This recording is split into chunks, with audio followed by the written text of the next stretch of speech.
What happens if you retire at, say, 60 and you stop working? What happens to your Social Security then? Because you're not adding any more to it in terms of your average index monthly earnings. We're going to run the numbers for you here by special request from one of my subscribers. I am excited to do this one. It's something I've been wanting to do for quite some time now. And I just said, I appreciate that. I forgot who it was who asked me on my YouTube channel to do a video on that. So this is going to be exciting. So thanks for coming on board, my friends, to the Heritage Wealth Planning YouTube channel, the place where you come to learn all you can about Social Security, Medicare, financial planning, retirement planning, estate planning, blah, blah, blah. Lots of stuff on financial planning. So welcome aboard. Don't forget to subscribe down below. Subscribe down below. Let's dive right into this now. So remember how Social Security works, my friends. There's something called Average Indexed Monthly Earnings, AIME. All right, now how you derive your average indexed monthly earnings is Social Security. I'll show you my example. This is straight from Social Security's website. They're going to take your top 35 years of earnings. They're going to inflate them, and then they're going to add them all together. All right, and then they're going to divide by 420. So I'll just show you what I'm talking about. Let me move myself out of the way here. All right, so here's directly from Social Security. They're saying in 1978 you made $9,870. Our indexed for that, or inflation, or inflator, whatever it is, 4.608. So we times those two together, we get 45,000, roughly 500, and we do that each and every year. All right, until you finish this up. And so essentially, what happens is we're going to take the top 35 years. In this case, it's 46,196 in years 1983. We're going to add, I'll just actually show you. We're just going to add all these together. We're going to sum these puppies up. Now I can move myself out of the way again, always in the way. All right, so we're going to sum these guys up. All right. And then what we're going to, so all right, here we go. Hold on just a second. All right, so let's bring this up. Keep going. We're going to sum them up.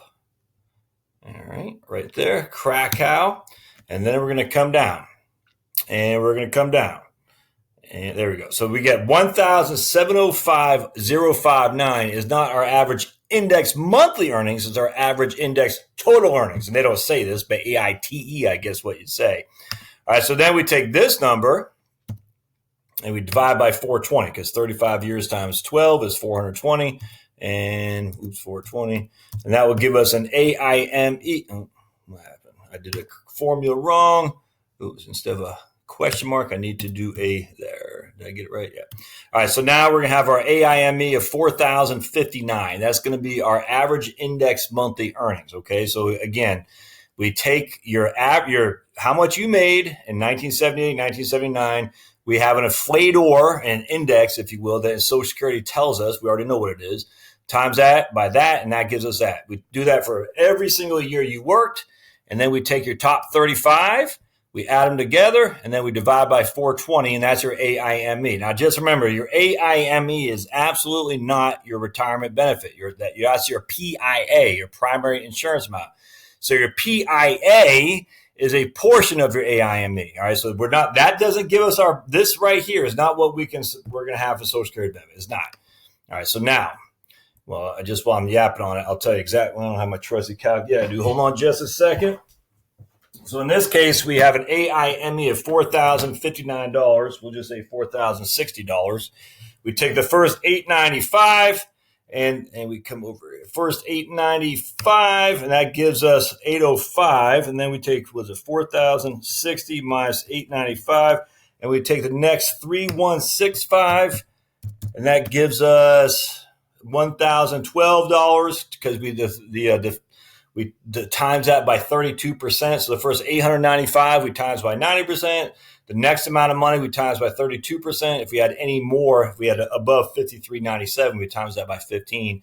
So for this person, an AIME of $4,059 would give her a monthly benefit of $1,818 at her primary insurance amount. All right. So let me show you something. This is going to be interesting because what I did is I wonder if I can bring it up here. I hope you can see it. This is my earnings record I just pulled my Social Security statement because I get it every year offline. And in 1984, I was 14 years old. I was washing dishes someplace. All right. So that's my tax earnings. 1985 and 1986, I remember 1985, I was picking strawberries in Maine, so I was all under the table, so I didn't pay any, I don't know, it was cash, let's put it that way.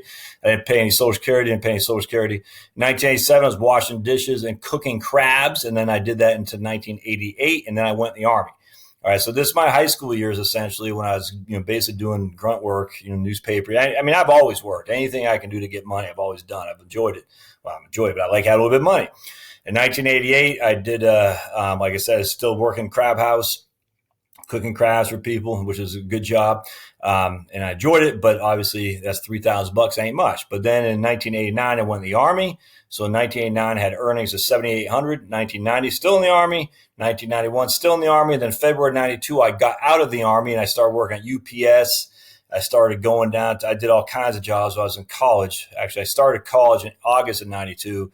I was working at UPS loaded trucks at night, and then and that was a tough job. And then when I started school, I think I quit that. I forgot what I was doing. I was like selling. I took a couple ladies, and we'd go to these restaurants or these bars all over DC, and then out in the sticks, and we'd try to get people to give out samples of cigarettes. The urban area, we'd give out Newports, and the redneck area, out in the sticks area, we'd give out Marlboro Reds. It's kind of funny how that worked, and we'd go down to. It was an interesting job. I had a car full of cigarettes, two young ladies with me, and it was interesting. Let's just put it that way. We did that for a while, and I think that's right around the time they banned cigarette advertising, so we couldn't do it anymore. 93, I remember. I think I was security guard in 93, if I recall. Then I started working in a bar. And doing that. So and then I graduated college. So first year out of when I graduated college in 97, I was working at a bar. And then as an administrative assistant in Alexandria, Virginia, horrible job. I hated it, but it paid me more money than I was making taxable, if you know what I'm saying, at the bar. And then in 97, I got my first job at Vanguard. So these are my earnings record. Now I'm 48 years old, so this obviously won't be applicable to you because I'm looking at somebody who's 60. So let's go back to the table here. And what I've done is I just said, well, let's just use me for an example. And I took my income that I had and I used the inflator that Social Security provides us. All right. So I have 1978, I was 8 years old and I wasn't making any money. I was doing newspaper routes, but I think that was all cash money in 1980 and 81, 82. Anyway, so I took my first year of earnings. I have $156. I inflated by 3.01, and that's my earnings, my index earnings right there. All right. So then you can see the 90. So you can see what I've done. So now what I did is instead of showing my actual earnings, when I started actually making having a real job, this is when I was working at Vanguard. But here I just said, okay, let's just say I made $30,000 a year. 31, I just adjusted each and every year for $1,000. Now, this isn't me truly, but let's just say it was a $30,099. So this was my actual earnings at Vanguard. We'll just say that was my actual earnings. And then every year I added $1,000 adjustment. All right, so that's what I've done here. And as you can see, the inflator there is no inflation once you hit in 2016 and 17, they don't give you any inflation. I think it's once you hit 60, they stop inflating your earnings record. Okay, so they don't give you inflation there. I just said, here I have 47,000, and here I had 48,000. So what I do here then is I take all these years. Now remember, these years I had nothing. I had a bunch of goose eggs. 1, 2, 3, 4, 5, 6, 7, 8 goose eggs, and basically 9 goose eggs. So basically, of my 35 years, I had 4 goose eggs. So I only have 1 and then 10. I have, 30, that'd be 29. I only have 30 years of actual earnings record here. All right. So I have zeros across the board to beginning with. And then, because these 1, 2, 3, 4, 5, these aren't counted. These are wiped off the map because there's nothing there. They take your top 35, but my top 35 still leaves 3 zeros, and then basically this is a 0 too. In fact, these 2 are basically zeros. I hope that makes sense. So at the end of the day, this is really real world numbers here. If you had no income, you have no Social Security payment, which means you're not going to add any of that money to your average total indexed amount. All right, so let's just say this is me, and we tally all that up. I got 1.164 million I've made over my indexed life. Divide that by 420, and that gives me my AIME of 2072. So now we take 2,772 as my average index monthly earnings, and we say, okay, 2,772, and we're going to subtract. And I could have done a calculator for this. I just didn't feel like it. Minus 890 because I want to get this video off as quick as I can. So then we have 1,877 in this amount, and my PIA is this right. Let me just get rid of that. Oh no, that's right. So my PIA is 1406. All right, so I have 1406 as my monthly benefit. Remember, PIA is at full retirement age. All right, so far so good. All right, so now let's do something different. All right, so I'm going to say now I'm taking a 60-year-old guy. I'm going to say he made 20,000 this year, 21,000. All right, so we're just going to go up. We're going to say he made 20, and he's going to make it. All right, let's just say right there, 90. We're going to say until about this year right here. Okay, there we go. It already gives us a thing. So here, I'm just going to roll this down. We're just going to use this for an example. Let's say he started when he was young, making 20. All right. So now, look at that. Look at the difference. So this guy started when he was, if he's 60 years old today, that means 2018 minus 60. He was born in 1958. So when he was 20 years old, all right, he was 20 years old in his first year. Yeah, right there, 20. He started making $20,000 just digging ditches for the county. We'll just say there's digging ditches for the county, and he dug ditches for the county all the way up until until 2018 when he retired. So now he's got 40 years, but we don't want 40 years. We only want the top 35. So we're going to look over here, and we're going to delete these ones right here because these are not the top 35. Looks like that one right. Yeah. So we're going to say basically because his early earnings record was 92,000 and when he was 20 years old, 20,000 back then equals 92,000 today. Maybe we can do something different. Let's do this. Let's do 10,000. Let's do that instead. Let's see how that changes everything. And we'll do 11,000. And there's a method to my madness here, my friends. Just hang with me just a little bit. All right. So now we're going to go down to here and let's see what we come up with. Yeah. Okay, good. That's better. All right. So here we got. So he made $10,000 in 1978, which is the equivalent of $46,000 today. And as you can see, his numbers roughly stay right around the right around the $48,000 the whole time. So what we do now is we just simply take this top 35. Let's see where this goes to N4.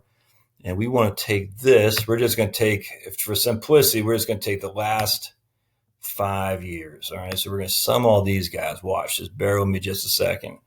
We're going to sum all these guys, and 1, 2, 3, 4, 5. We want to go to number 6. 2, 3, 4, 1. There we go. All right, cool.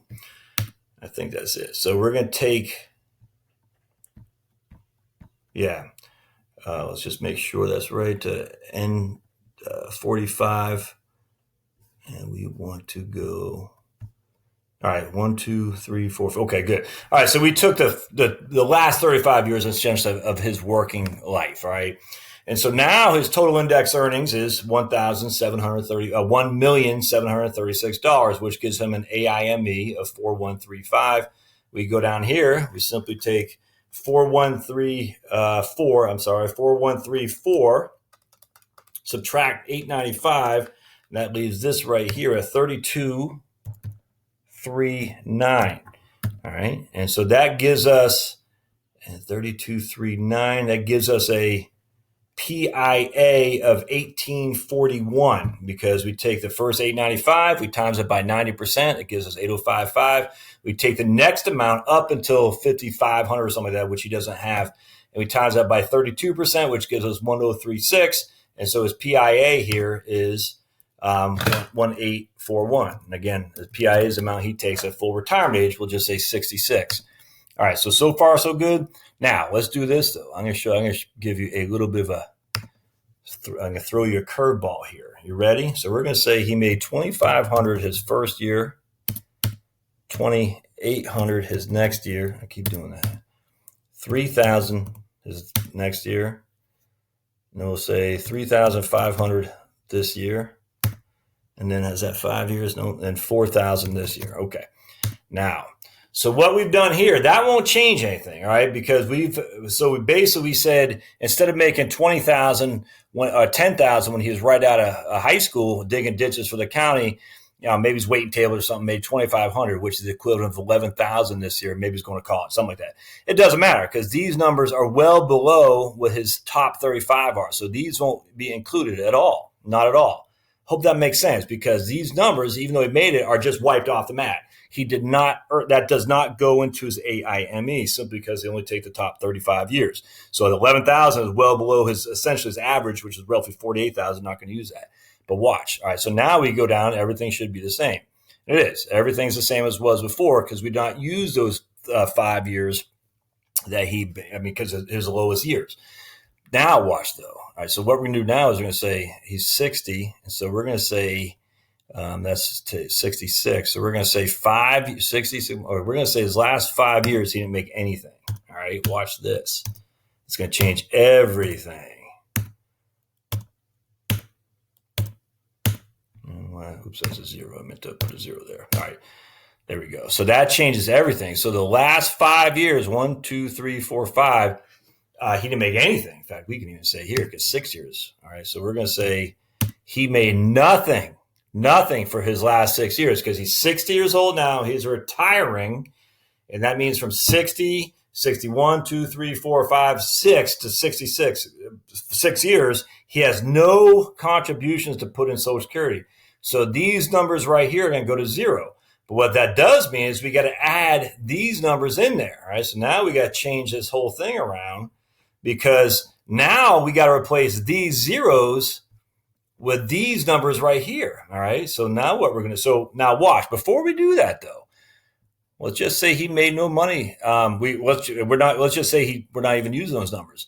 His total indexed earnings dropped to 1,446,000. His AIME dropped to 3,444.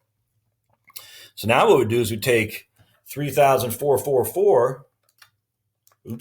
3,444 minus 895, and that gives us 2,549. So remember, he had 1841 before. Now he's got 16. Let me write that down. He had 1841 before. Now he's got 1621. So not working those extra 6 years, it only dropped his account by $220 a month. 6 extra years of not working just dropped his amount by $221 a month. But we've got to do something else. We've actually got to add these years, which were initially wiped off the mat because they were the lowest years. And right now they're not being accounted for.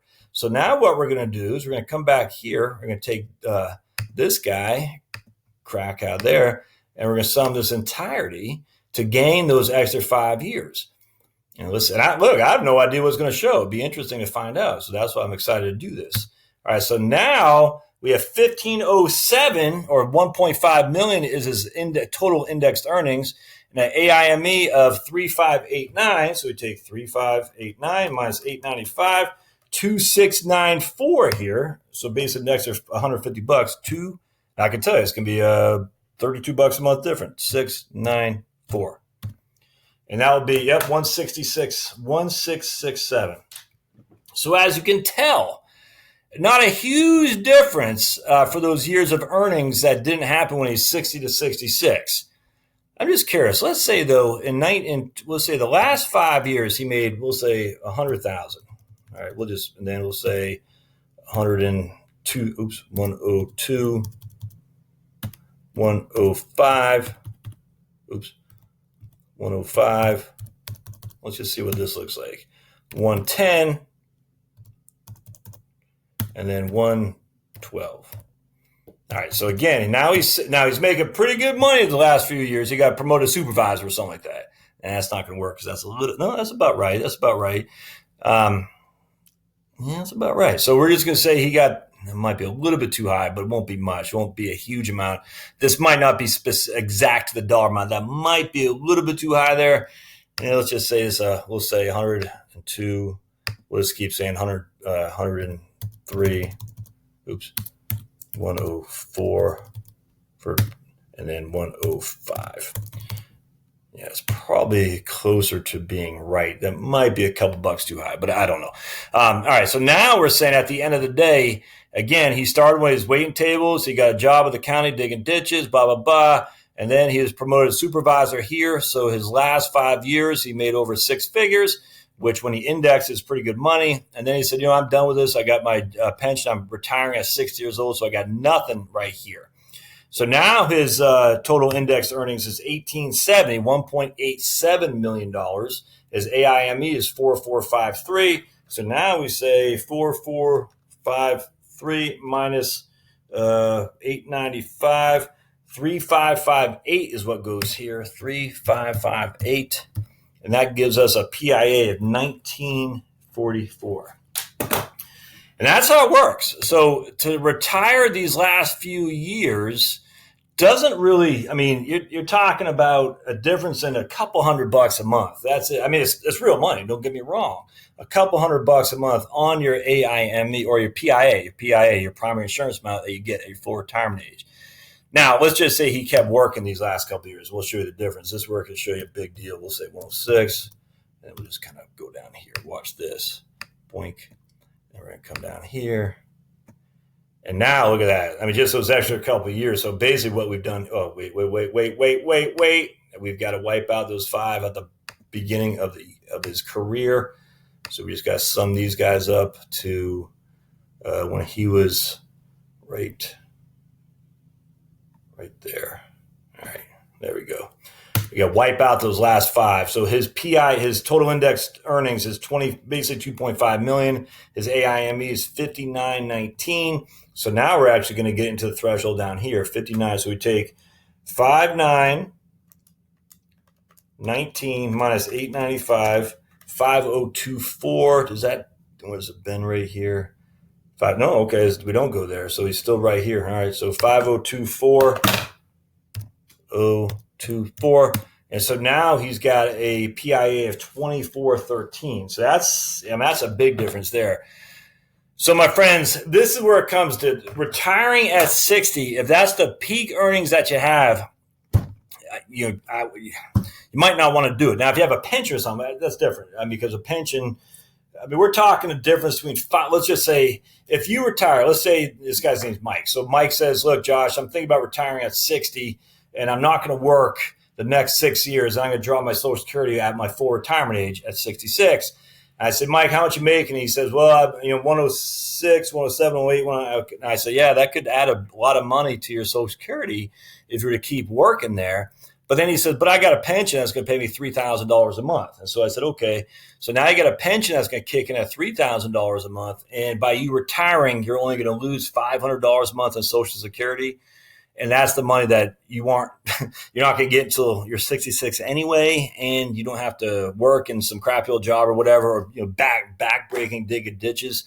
That'd be valuable to me to tell him just hang it up for sure.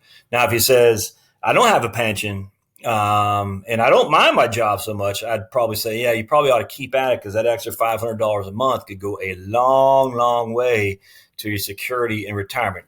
If you're 60 years old with a pension and you're thinking about retirement, even if you leave these big number earning years on the side, I don't think it's going to kill you. I'd absolutely make that recommendation to think about it. I can't say you should do it without knowing your circumstance. I just don't know. But you're looking at roughly, let's just say $500 a month. And again, folks, this is not specific to you. Do not hold me accountable for your own stuff. You got to look at that a little bit different.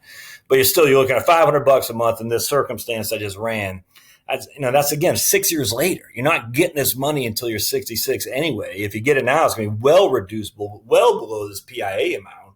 You're just not getting it for another 6 years. So you say, I'm going to work my tail off, digging ditches, back-breaking work for another 6 years, in which I can gain $500 a month after that because I stayed working. That's $6,000 a year. Your labor is worth more than $6,000 a year, and you got to look at it like that. If I keep digging ditches, I'm going to net $6,000 a year, but it's going to cost me 2,080 hours of my labor to do that. Never mind the time it takes to get on my outfit, to take a shower, to go down to work, to get I don't see a value there. You're talking $6,000 a month, a year more to continue working for an extra 6 years in some crappy old job. I just don't see the value there at all. I mean, you could do this. YouTube channels get $6,000 a year. I don't know. I mean, you just got to keep doing stuff, doing it. But you could absolutely. You go raise tomatoes out back and sell them organic, whatever you want to do. All kinds of stuff you can do with your labor that generate more than $6,000 a year. I just don't see the value there. Again, if you don't have a pension, and let's say Social Security, like me, is what you're relying on, there might be a big value. And again, if you like your job, then that's not much of a labor loss either because you like it. But if you hate it and you have a pension, hang it up and be done with it, the way I look at it. Even though you're sacrificing these more of a high earnings years. Now, I will say you got to look at these numbers too, because let's just say your high earning years are here, all right, in the front end. These numbers right here, let's just say you got laid off and now you're, I don't know, waiting tables at the, whatever it's called, Qdoba, I mean, whatever. You're not adding to your folks, you're not adding to your Social Security if you're in some job right now that pays you a third of what your average index yearly earnings were. You're not adding anything. Now, you might be doing it for health insurance. That's a completely different scenario.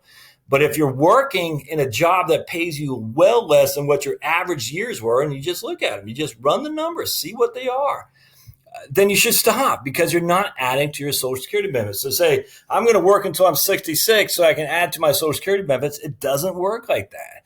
It doesn't. Now, again, if your earnings benefits were zero in a bunch of years, yes, it would, because every dollar you add to it will add something for sure.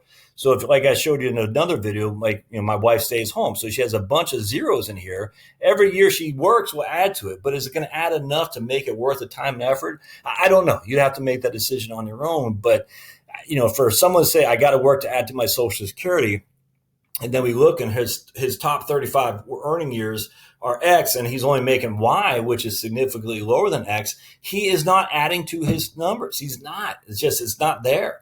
And so because of that, there's no reason to go work in Social Security or to work some crappy old job in order to add to Social Security because it's not happening. You got to understand that. I know there's a lot to go on that, and it's a confusing thing for sure, but it's where you got to play the numbers. And so whatever the guy's name was who asked me to do this, he said, hey, what if I retire at 60 and stop working? What does that do to my Social Security? I think it really is contingent on what your numbers were on the front end of your earnings record. If your numbers back then were higher than what you're going to make going forward, it's just not worth it. It's not, unless you need the health insurance. And again, then I get it. If your numbers are a bunch of zeros and you can add something, anything, 32,000 replaces zeros, it could be worth it for sure. But just, at the end of the day, like I just said, to keep working in order to generate an extra $300 or $400 a month, 6 years down the road, I don't see a huge benefit there at all. I just don't, especially if you have a pension kicking in or if you have another source of income. I just don't see it beneficial to you to do that. So I hope this helps. As always, I know there's a lot going on there, and I get that, but maybe it sparked some imagination in your brain to kind of think about the Social Security thing.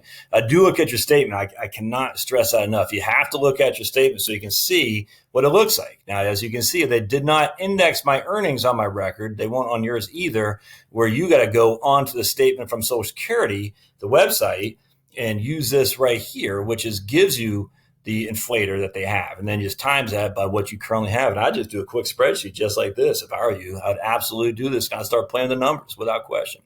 All right, so if you like what you see here, subscribe. Thumbs up always help. Comments help enormously. I've come to realize with YouTube, the more comments, the more YouTube says, hey, share this video with other people. So please put a comment down below. If you like the stuff, share it, please. Sharing on YouTube actually, or even on Facebook or email helps a lot too. So do that as well. Then subscribe. Oh, and then go to the blog at heritagewealthplanning.com. You can see you'll get a pop-up for my book. You can get it for free on a PDF form. You'll see a pop-up. You'll get it. And then if you go to Amazon.com, you get both my books. You can get them for $4.49 on Kindle. And if they're not worth $4.49 in terms of saving you money, I'd be shocked. But hey, I'm not here to guarantee anything. It'd be completely up to you. See you next time. Thanks, guys.